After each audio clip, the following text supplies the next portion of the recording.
already know though, but so Dr. Hauk, he's a writer, editor, ethicist, historian. He served in the president's office of Emory University for more than 30 years as vice president and secretary of the university, and later as deputy and then senior advisor to the president. He retired from Emory officially in January 2020, but continues his work with Emory in a variety of ways, which we're lucky to capitalize on tonight.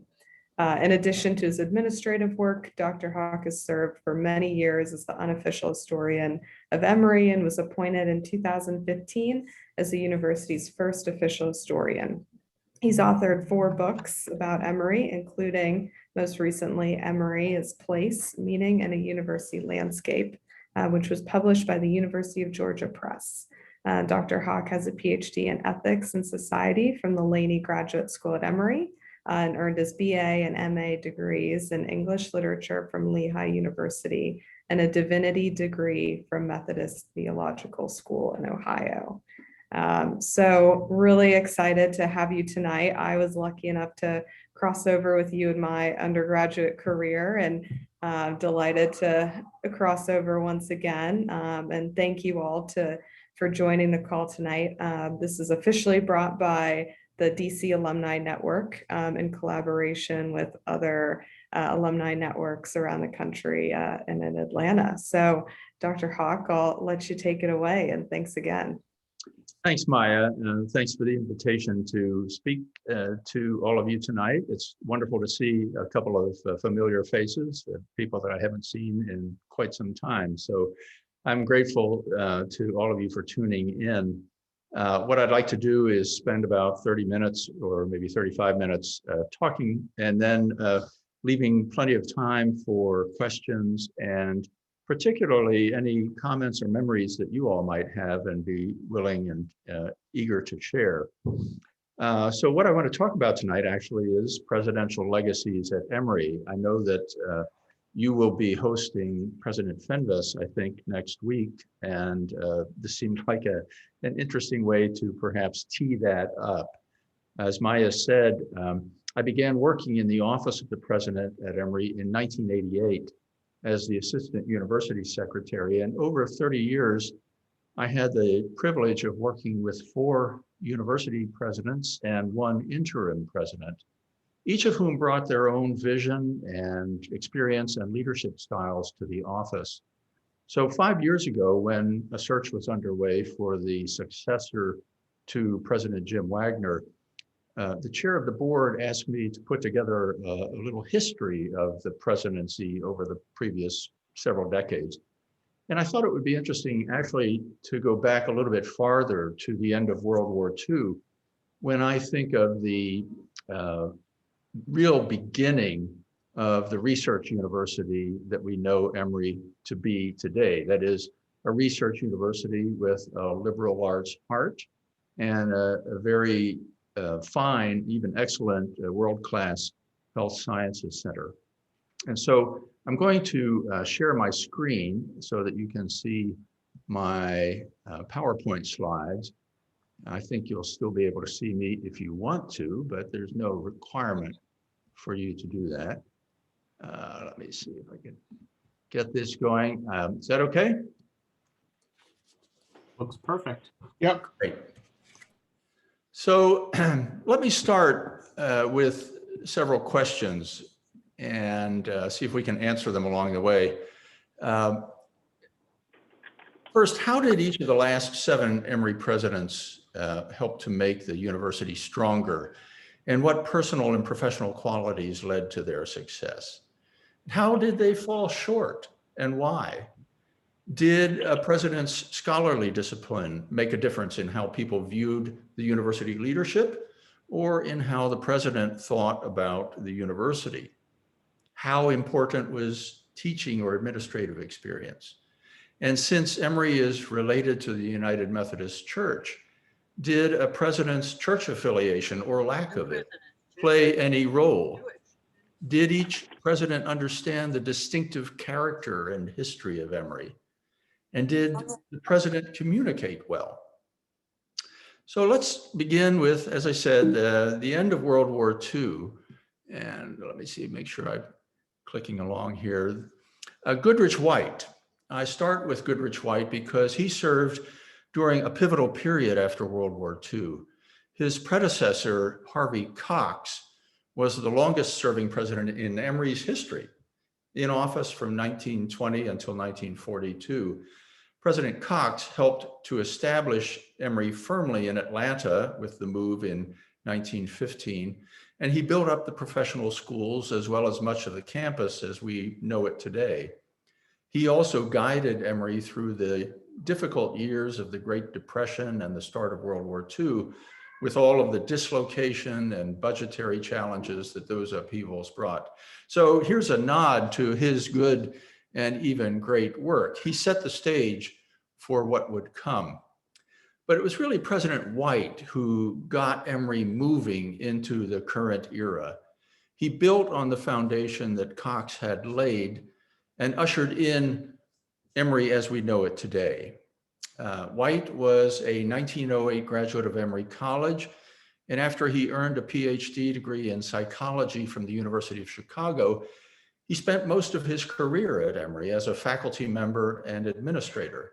So he knew the institution deeply and intimately. His tenure spanned probably the most disruptive and yet most expansive period in Emory's history.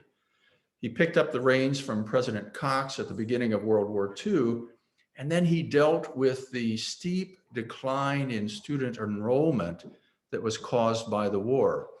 What he did, imaginatively, innovatively, was to arrange for the US Navy to fill Emory's dormitories and classrooms through the V-12 training program, which prepared Navy corpsmen to become doctors and medics. He met a similar enrollment challenge during the Korean War by persuading the Board of Trustees to enroll women undergraduates as residential students. Now, women had enrolled in the professional schools beginning in 1917, and many commuting female students had earned degrees in the college, but they weren't allowed to live on campus. And beginning in 1938, an agreement with Agnes Scott College restricted Emory from admitting women as residential undergraduates so that they could go to that all-women's college across town. Well, all of that changed in 1953, thanks to President White.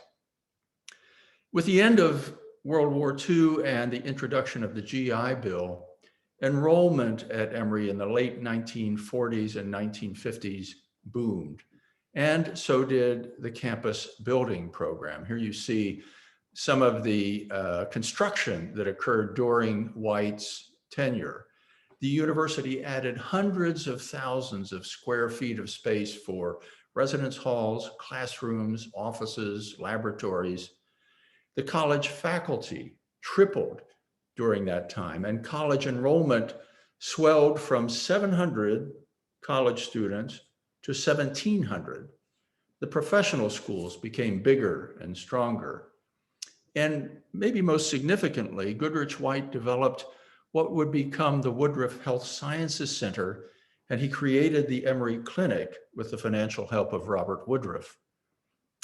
White's greatest gift, though, maybe it was his recognition of Emory's potential for academic greatness. He was determined to make his alma mater a true research university. And even before the end of the Second World War, he began pushing for development of PhD programs. And Emory awarded the first PhD degree in 1948. White also recognized that greatness would cost money. And in 1944, despite more than a decade of economic depression and war, he had the chutzpah to persuade the Board of Trustees to launch a campaign to double the university's assets. And before he retired, he helped lift the endowment from $7 million to $31 million, or about $650 million in today's money. What guided White's thinking was a sense of what he called obligation and opportunity for service. He summed up his educational creed in terms borrowed from his Methodist faith. He said, No stable basis can be found for life and for the education that seeks life's ennoblement, except in belief in the supreme dignity and worth of the person, in human freedom, and in the law of love. Now, if White had a weakness, and he did, it was his inability to use that creed to challenge the status quo.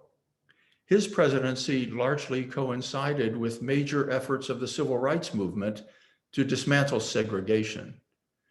Like many other educational leaders in the South, President White acquiesced to the philosophy of separate but equal. He served on the boards of several historically Black colleges, but he did nothing to foster collaboration between them and Emory. In part, he was stymied by a Georgia law that would have revoked the tax exemption for private schools that admitted both white and Black students. As you probably know, Emory later demonstrated that that law could be challenged, but White chose not to challenge it, despite urging by many faculty members and students. So in summary, President White, our first president tonight, kept his eye on academic excellence. He articulated eloquently the mission of the university. He brought together the academic and clinical enterprise in medicine. He sought innovation while staying true to the university's mission. And he raised money fearlessly. He spent almost his entire career at Emory, so he knew the university very well. And as an active Methodist, he valued Emory's church affiliation. His failing was his inability to see that his faith in the moral purpose of the university was pushing Emory to open its doors to a whole new population of qualified students and faculty members. Well, Goodrich White's successor was a historian, Walter Martin, who stepped into office in 1957 as the personal choice of the board chairman, Charles Howard Candler Sr., the oldest son of Asa Candler. Charles Howard Candler passed over other eminent candidates already at Emory for the job of president. Walter Martin had strong Methodist connections and administrative experience at the University of Georgia, where he was the dean of the Franklin College of Arts and Sciences. But he seems to have been a fish out of water at Emory. He had spent almost his entire academic career in public universities, which in those days relied far more on public funding and far less on private philanthropy than they do today. And that difference in funding probably hampered his understanding of how to lead Emory. When he left Emory to return to public higher education after 5 years, he remarked that trying to raise money to meet the university's aspirations had been his most vexing problem. Moreover, as the favorite candidate of the board chair, Martin lost his patron and ally when Charles Howard Candler died suddenly in October 1957, just 1 month after Martin had begun his presidency. And Martin never really gained a strong footing with the rest of the board. Still, the Martin presidency had some notable achievements. After Candler's death, his widow, Flora Glenn Candler, offered the university their home, Callenwald, as a possible center for the arts. The home, interestingly, had been designed by Emory's original campus architect, Henry Hornbostel. And incidentally, it celebrated its centennial last year. Well, the university appointed a task force to study what could be done with the place, which is about 1.5 miles from the main campus. And in the end, the administration said, thanks, but no thanks.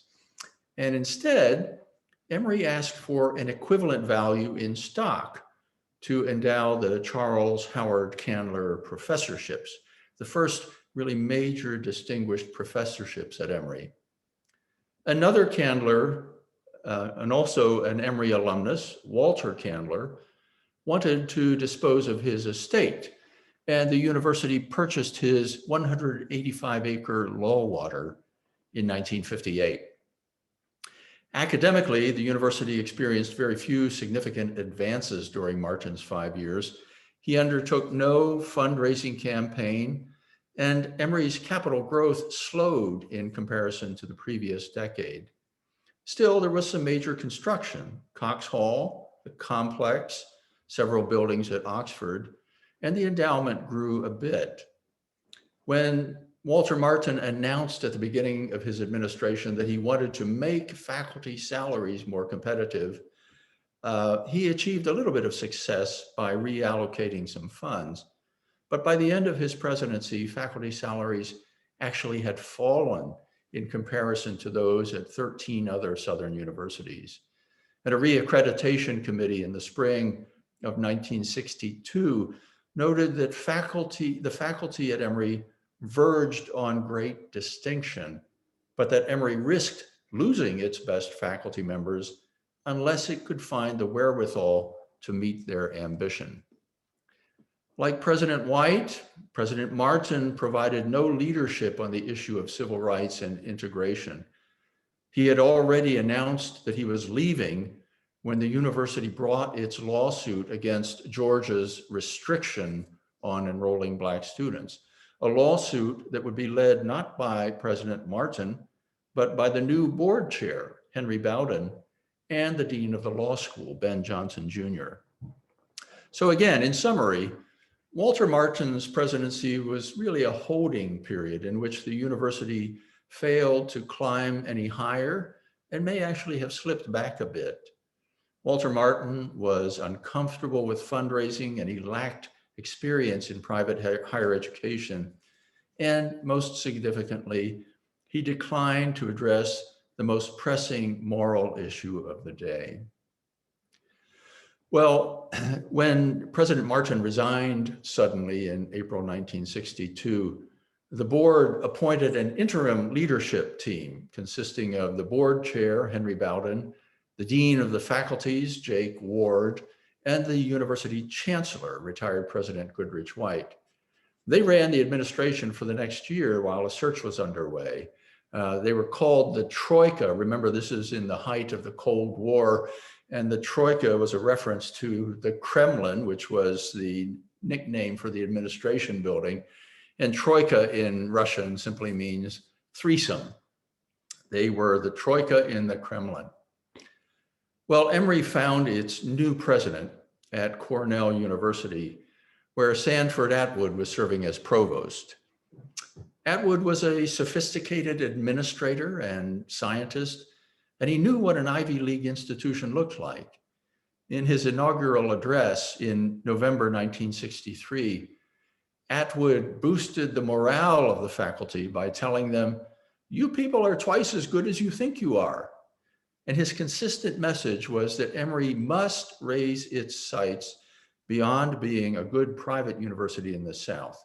It must become a national university. Atwood increased tuition to levels comparable to those Northeastern institutions that Emory wanted to compete with, arguing that high caliber faculty required better salaries and better research funding.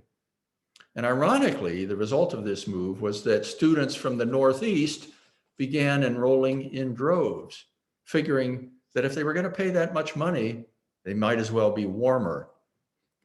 Well, in 1965, Atwood and the board launched a $25 million fundraising campaign. Doesn't sound like much today. I think it probably would be the equivalent of about $500 million. In 4 years, they raised not 25 million, but 35 million. So with higher tuition, greater philanthropy, a stronger endowment, Atwood was able to double the size of the faculty and grow the student body by 63%. New construction included the Yerkes Primate Research Center and new buildings for the School of Nursing and the Dental School, the Woodruff Library, the Center for Rehab Medicine, Gambrell Hall, a new home for the law school, Wish Cab, Whitehall, and the Chemistry Center, which later would be named for Sanford Atwood. Research funding grew 300%, and the endowment more than doubled. And all of this growth coincided with the enrollment of the baby boom generation in college and the large, rapid expansion of higher education across the country. Atwood also presided over the greatest diversification of the campus to that point in Emory's history. The first African-American graduates of Emory received their degrees in his first year, and he invited Emory's first African-American commencement speaker, former Morehouse College President Benjamin Mays, and Emory's first female commencement speaker, Rosemary Park, the former president of Barnard College. In fact, the appointment of Atwood himself was a move toward diversity, since he was Emory's first non-Methodist president. He was a Presbyterian. And the student body became more religiously diverse during his administration. He also caused a little bit of controversy by serving real cocktails in the president's home, a first in the history of this Methodist teetotaling institution. Atwood's greatest moment was his defending the academic freedom of Thomas J.J. Altizer, a professor of religion in Emory College. Altizer was one of a small group of American theologians featured in a 1966 Time magazine article that posed the provocative question, "Is God dead?" Reaction to this so-called death of God controversy, in which God was said to have been killed off at Emory, was swift and intense. Many callers to the president's office demanded Altizer's immediate dismissal. But of course, Altizer had tenure, and Atwood stood by his academic freedom, all of which consequently raised Emory's reputation academically. President Atwood's tenure coincided with some of the most turbulent years in American higher education. His inauguration took place 1 week before the assassination of President Kennedy. Vietnam loomed and brought turmoil and difficult quandaries to campus more than once. Students protested in behalf of racial equality, peace, justice. Gas shortages bedeviled the economy, and university budgets across the country suffered, not just at Emory. But through all of this, Atwood brought a certain energy and style to the office, often participating in student theater productions and striking a jaunty pose with his pipe. At bottom, I would say the relative success of the Atwood administration was owing to his conviction that Emory could and should compete with Northeastern universities for the best students and faculty. He said, if I can get the slides going here, while Harvard is just half as good as it thinks it is, Emory is twice as good as it thinks it is.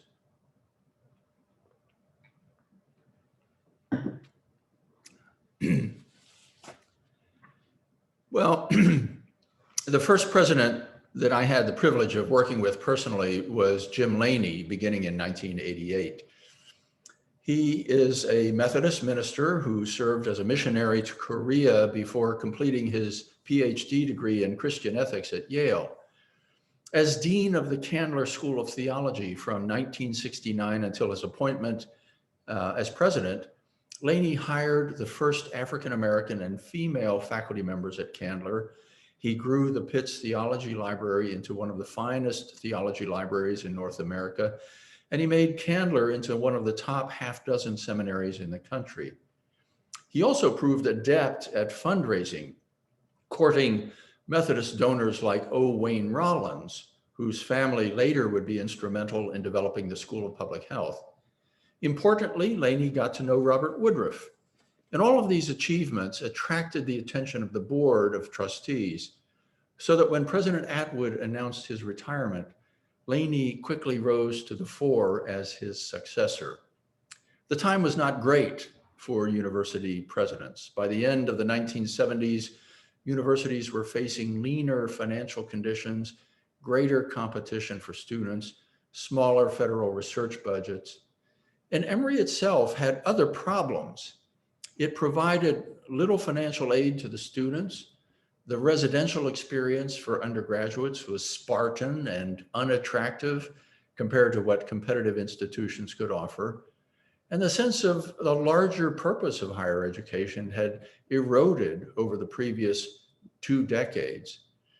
In his first annual report to the board, Laney addressed all of these issues, and he outlined 3 steps for moving forward: raising money for scholarships, improving residential and recreational facilities, and enriching the intellectual climate by recruiting the best faculty. He persuaded the trustees to launch a campaign to raise $160 million, and the first gift to that campaign signaled that it would succeed. That gift was the $105 million from Robert and George Woodruff, the largest gift ever to an American institution up to that time. Over the next decade, Laney began building the kind of community of scholars that he thought a university should be. He created a new division of campus life to foster a richer experience for undergraduates. He quintupled the budget for faculty research. He charged the deans to recruit the world's most eminent scholar teachers as Woodruff professors, and he charged the admissions staff to recruit the nation's brightest students as Woodruff scholars. The university commissioned eminent architects to design the Woodruff PE Center, the Dobbs University Center, Cannon Chapel, Carlos Museum, and bought the property that would later become the Claremont campus. To foster school spirit, Emory began competing on a large scale in intercollegiate athletics as a founding member of the University Athletic Association. Above all, Laney held forth a vision of academic preeminence. In a 1997 speech, he said that by the year 2000, Emory should become recognized as one of the nation's best universities by tripling annual giving, doubling research support, increasing the number of PhD degrees awarded annually to 100 or more, and moving graduate programs into the top 20 or top 10. Emory reached nearly all of these goals in 5 years. And in 1995, Emory was admitted into the Association of American Universities, the AAU, which comprises the top 62 research universities in the United States and Canada. Sadly, by that time, Laney had left to become the US ambassador to South Korea. All of Laney's strategies had one purpose in view: to build a community of scholars linking the most rigorous intellectual study with the education of the whole person. This high-sounding vision of the moral purpose of the university, the education of the heart, really became the hallmark of his administration. Well, among a number of excellent appointments that Laney made, he recruited Billy Fry from the University of Michigan to become Emory's first provost. Billy had earned his PhD in biology at Emory just shy of his 23rd birthday. Harold Shapiro, a former president of Princeton University, who had also been the president of Michigan when Billy Fry was the provost there, called Fry the finest academic administrator in America. He had a deep understanding of the academy, and the Emory faculty held him in highest esteem for his combination of a brilliant mind and a modest disposition. As a scientist, he also had a great appreciation for the humanities. And maybe his greatest achievement at Emory as provost was his advocacy of the technological development of libraries, not only at Emory, but throughout higher education, a role in which he became really a national leader. During his interim presidency, Fry produced a major document titled Choices and Responsibility, in which he tried to answer 6 critical questions about Emory's future. How would Emory build academic excellence across the board? How would the faculty balance a great teaching while producing more research? How could Emory build a strong campus community with a strong intellectual ethos? How could Emory build nationally eminent departments that also would collaborate among themselves? How could Emory meet its infrastructure needs, especially in new information technology? And finally, how would Emory enhance relationships with alumni, government, partner institutions?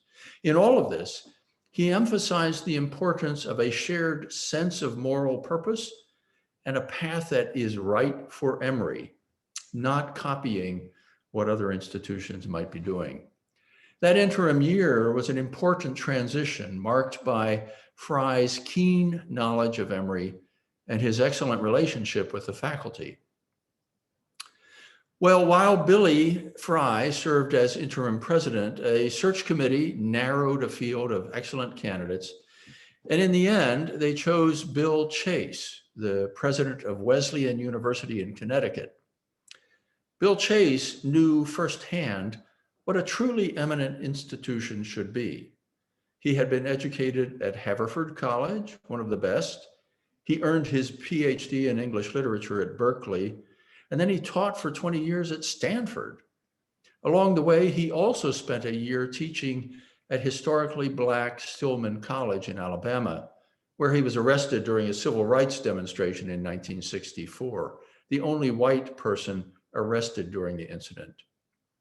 At Emory, in his first year, he streamlined the administration for a more efficient decision-making, and he created the first university-wide faculty committee to raise standards for tenure. During his administration, Emory's research funding grew faster than at any other university in the country. And Emory undertook $1 billion worth of construction, including the development of the Claremont campus. He negotiated the purchase of the Briarcliff property from the state, formerly the Georgia Mental Health Institute, and the estate of Asa Candler Jr. He launched a major campus master planning effort that included a commitment to sustainability and that still largely guides Emory's campus development. All of these good achievements during Chase's presidency, unfortunately, were offset by several critical incidents. The first came when he overturned a decision by the Oxford dean to deny use of the Oxford campus chapel for a same-sex commitment ceremony by an Oxford employee.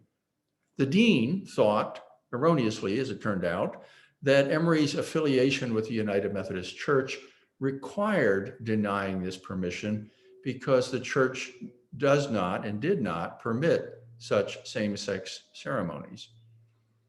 Chase reversed that decision because of the university's non-discrimination policy that said we don't discriminate on the basis of sexual orientation. And many conservative Methodists took issue very loudly with this decision and called for the president's dismissal. The second incident involved a faculty member who was accused of campus vandalism. That story generated an episode on 60 Minutes, in which the professor is portrayed as a hapless and absent-minded scholar, and the president comes across as a vengeful bureaucrat. And finally, the third incident was the decision by the administration to reduce the university's contribution to employee retirement funds in order to meet certain budgetary pressures. The subsequent outcry from faculty and staff accused the president and the administration of insensitive top-down management. Well, all of these incidents suggested a tendency to act without sufficient consultation, and they led to an erosion of support for the president. Moreover, at a time when other universities, this is in the 1990s, all other universities were launching billion-dollar fundraising campaigns during the booming economy of the dot-com bubble, President Chase resisted the board's urging to undertake a deliberate, focused campaign, and he soon lost the backing of the board. He announced in November of 2002 that he would step down the next year. Well, when the 2002-03 presidential search had narrowed the field to a final candidate for Bill Chase's successor, a search committee member remarked that the candidate had what he called good ego strength, by which this search committee member explained he didn't mean that the candidate was puffed up or self-important. Quite the opposite. The candidate knew his strengths, but also his weaknesses, while also appreciating the important contributions that others could make. He would be able to hear criticism constructively and be able to change his mind if persuaded. That person was Jim Wagner, who was the provost of Case Western Reserve University and the first engineer to serve as Emory's president. The trustees had outlined a 4-point agenda for the new president. First, articulate a distinctive vision that would set Emory apart. Second, develop a strategic plan to help Emory reach that vision. Third, recruit the best faculty, staff, and students. And fourth, strengthen the undergraduate experience, both academically and residentially. Wagner's professional training and personal qualities helped him to address this agenda. As an engineer, he could analyze structures and processes and address them systematically and establish measures of progress. As a former provost, he had experience in strategic planning and budgeting. And as a biomedical engineer, he knew a lot about the health sciences. And finally, as an elder in the Presbyterian Church, he appreciated Emory's connection with Methodism. He quickly worked with the university community to draft a vision statement for the university, and from that seed grew a strategic planning process that engaged more than 1,000 faculty and staff members.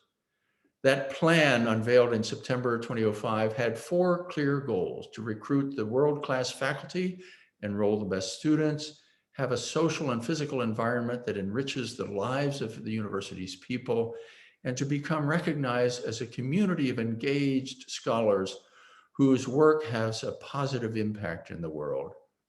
That plan set the stage for Emory to raise nearly $1.7 billion in 7 years.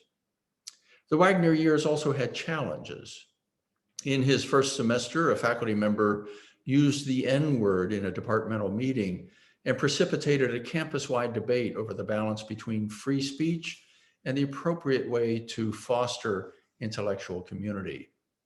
That incident led to a program that Wagner supported called the Transforming Community Project, which for 6 years brought together students, faculty, staff, and alumni for frank conversations about race. And it culminated in the trustees issuing an apology for Emory's early involvement with slavery. There was also controversy over President Carter's book, Palestine, Peace, Not Apartheid.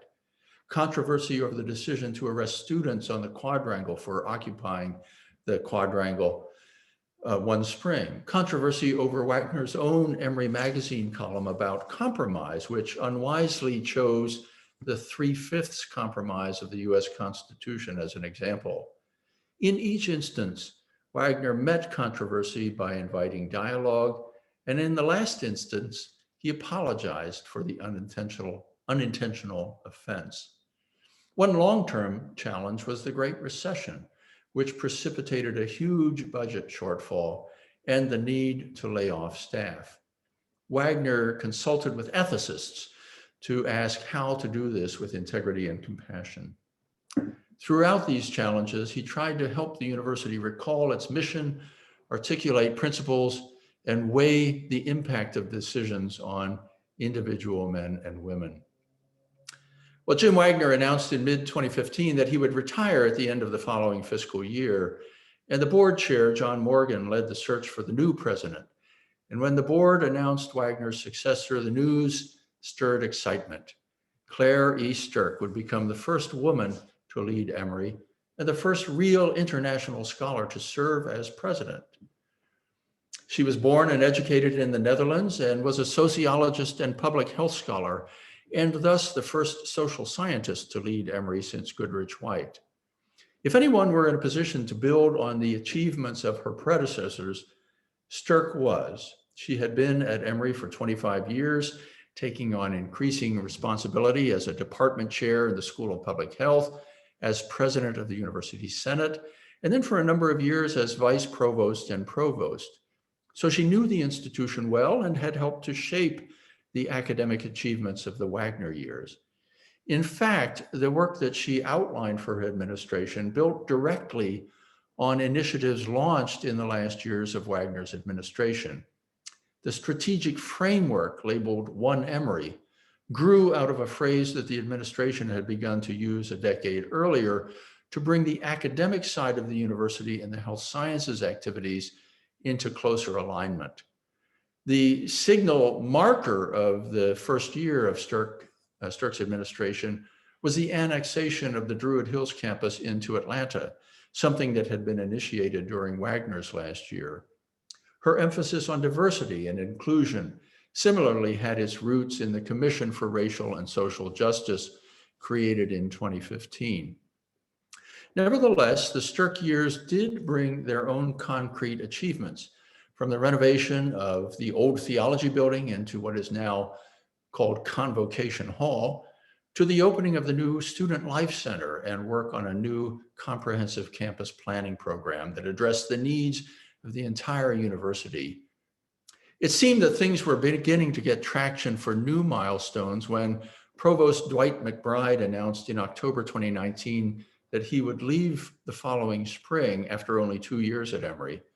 And just 1 month later, Stirk herself announced that she would leave the presidency and return to the faculty at the end of August 2020, after just 4 years in office. So let me return to some of my questions. Does a president's academic background make a difference in success? Maybe. Jim Wagner's training as an engineer raised a few eyebrows at first in this non-engineering university, but it also gave him habits of analysis and process that guided his work. Jim Laney's theological background similarly concerned some faculty members, but it gave him language to speak with moral authority. Bill Chase's study of modern literature made him an excellent writer and a captivating public speaker. Billy Fry, on the other hand, was an introvert biologist who had little comfort in front of an audience, yet was a very effective administrator who developed a great rapport with the faculty in all disciplines. Does church affiliation make a difference? Again, at Emory, possibly. Laney and Wagner are both active church members who found value, purpose, and distinctiveness in Emory's Methodist heritage. Fry read widely in the humanities, but was not engaged with organized religion. Chase was an avowed agnostic, openly jousted with the church, and privately recommended that the university sever its ties with Methodism, and he suffered as a result. And finally, what about muscle memory, by which I mean a lot of experience in having done the work already? Fry had more than 3 decades of experience as a department chair, dean, and provost before he became the interim president. Chase had served as Wesleyan president for 6 years, and Wagner had been dean, provost, and interim president at Case Western for 5 years before coming to Emory. And one special muscle that the more successful presidents exercised was the fundraising muscle. So I think the record points to 4 important qualifications for the job: deep experience, appreciation for the institution's history and ethos, the ability to communicate well, and a taste for fundraising. So where does that leave our current president in this regard? Well, Greg Fenves came to Emory during one of the most challenging periods in the history of American higher education, as campuses across the country shut down because of the COVID-19 pandemic. By all accounts, however, he brings exceptional experience, skill, and personal qualities to the job of leading Emory. as the second engineer to serve as president. He loves solving difficult problems and has some. Yet from all accounts, he also has a warm humanity that endears him to students, faculty, and alumni alike. He's already demonstrated a remarkable ability to connect with Emory people as a communicator, even as the pandemic limits the kind of events the university is able to hold. In terms of institutional history and traditions, I'm happy to report that after sending him an essay I wrote about Emory's early history with slavery, I received a phone call from him to talk about it. And during that call, he told me he had already read Emory as Place, my latest book. So despite the challenges of the moment, from a deeply divided society to a pandemic that has disrupted the usual expectations about life on a university campus, I think we are at the opening of another fascinating chapter in Emory's history. And as alumni, we should all do whatever we can to ensure that the university's future will continue to shine brightly. Thank you, and I'm sorry that I went on a bit longer than I intended. I'm going to stop sharing my screen now, and we'll be delighted to respond to questions or comments from any of you. Again, thank you for your attention.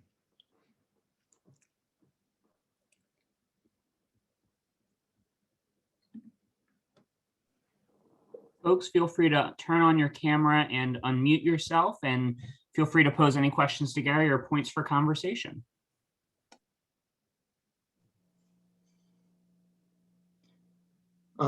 Gary, that was a wonderful presentation. This is John Stallman, class of '89, college, and '93 School of Medicine. And I'm sorry, I actually had to come in late. I had another Emory Zoom that I was doing. But I missed the beginning. Will this be available? I guess more of a question, a broader question. Will this a recording like this be available for other alums? I'd love to refer some of the alumni community that I work with to this recording. And is there? It has been recorded, yes, and I'm sure Steve Roach will be able to make that link available when it's ready. Certainly, we'll be putting it up on the Emory Collective. I'll be sure to share that in the chat and a follow-up thank you message. It'll be shared there as well, along with other university content. So we'll have that up early part of next week. Okay, and is there a book too that I'm missing? I'm sure one of your books that you could mention that you could refer to about the history of Emory. The latest book is one, I don't have a copy right here with me. I could go grab it, but it's called Emory as Place, Meaning in a University Landscape. It was published in 2019 by the University of Georgia Press. And my wonderful wife is bringing me a copy right now so that I can show it to you. Here it is. So it's a collection of wonderful archival photos, but I intersperse it with long captions that describe the development of the campus and the meaning of that development, along with some personal essays about my own experience as an Emory person over the years. So I think you can find it on Amazon. You can find it on the University of Georgia Press website. I think you can order it at Barnes & Noble at Emory. Okay, great. And when I get my copy, hopefully in person, I can get your signature on it someday. I hope. Absolutely. Thank you, sir. Hey, Gary, nice to see you. I loved your presentation, and I was just showing off my own personal. It's my last copy. Gary and I had a deal going on Emory as Place. So thank you so much for that. I'm not sure where my question is in this, but we just had rankings come out for our graduate schools for U.S. News and World Report, and our college, our university as a whole. We kind of go up and down, and it was interesting to me how you presented some challenges with each president. Of course, each president is going to have a challenge, right? But where do you sort of see how should we weight our rankings, and just in your opinion, and as it correlates with presidencies? That's a good question. I don't remember how far back those rankings go. I think they began sometime in the mid to late 80s. I think it was the first time that U.S. News brought them out. And early on, maybe in the first or second edition, Emory was ranked quite high, I think like number 9. And so we've gone up and down, as you note. And one of the challenges is that if you chase the rankings, you're chasing a moving target, because US News changes its ratio of how it counts things from year to year, just to keep things interesting, I guess, and to sell magazines. So you have to take them with a grain of salt. I think they're useful in a number of ways. They're certainly important to prospective students and their parents, engaging where Emory might fit in terms of a national landscape. But as you probably know from personal experience and from your work with alumni and students, it's the personal fit of the student with the institution, the campus, the feel of the place that is going to be most important. And so you might end up at number 1 Harvard or number 1 Princeton, whoever happens to be number 1 in any given year, and feel like a fish out of water and not at home.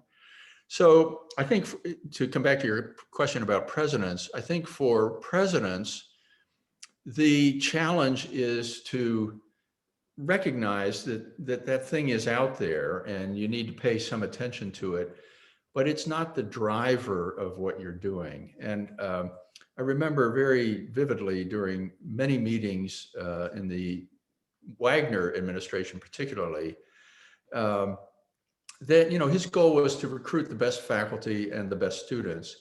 And there were certain ways of figuring out whether you were achieving that were independent of what the US News and World Report was saying.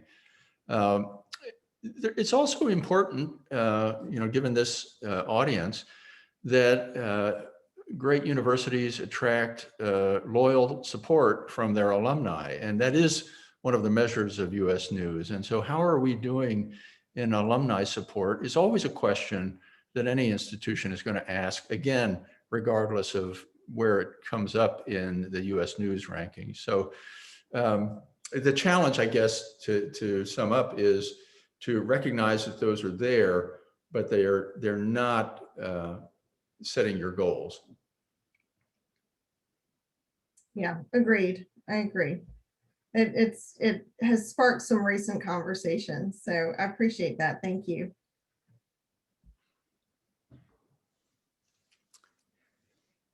Other questions or thoughts about any of these presidents that you may have known personally over the years, any of you?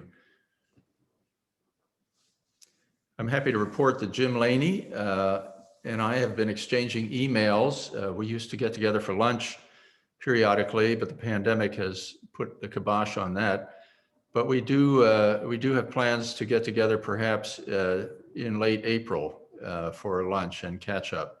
He is now 93 years old and still as sharp mentally as ever. Hi, Gary. Cindy here. Hi, Cindy. Hello. Former colleague of mine. Yeah. Ted and I came to Emory in 1958, so during the Martin years, and I worked in the theology library and saw that change and grow, and so that was wonderful. And Jim Laney lives here at Claremont Place, where I do a retirement community with quite a few other Emory folk. Real nice place to retire, people. I may be there one day. That's right. Okay. Yeah, so Cindy, for those of you who don't know Cindy was the periodicals librarian at the Pitts Theology Library when I was the reference librarian there. And so our careers overlapped for a number of years, and we've remained friends over all this time. It's nice to see you. Enjoyed tonight. Good. Thank you. Gary, I thought that it was really interesting, having been at Emory for as long or through the presidencies that you have as well, to hear the perspective that you can say with the questions you had, but about them each, and then how that sort of works with my interpretation and recollection of them. It was really, really well done, and I'm so glad that I was able to listen to that, a broader understanding, about all of these folks. That was really, really wonderful. Thank you. Well, thanks, Karen. And here's another former colleague of mine who used to co-advise freshman advising and mentoring groups with me. Let me just say, Karen, and apropos of that, I should have said right off that while there's a lot of there's some data and historical material in all of this, this is in some ways a very personal, subjective view of these presidents as well. I didn't know Goodrich White, of course, and I didn't know Martin. I met Walter Martin briefly during Chase's inauguration, and I met Sanford Atwood briefly during Chase's administration, but I didn't know him. So beginning with Laney are the presidents that I knew. And so my assessment of their presidencies is colored by my personal engagement with them. But I also want to say that while this lecture is about presidential legacies, a lot of the change that has occurred at Emory over the years is due to faculty, staff, and students as well. And we can't overlook that. A lot of the change that's currently underway at Emory in terms of emphasis on diversity and racial justice and so on is the fruit of the work of many students and faculty members, as well as leadership by the administration in a variety of ways. So it's not, history is not just the great person story, it's also the story of what the people in the classrooms and the laboratories and the offices, and the libraries are doing.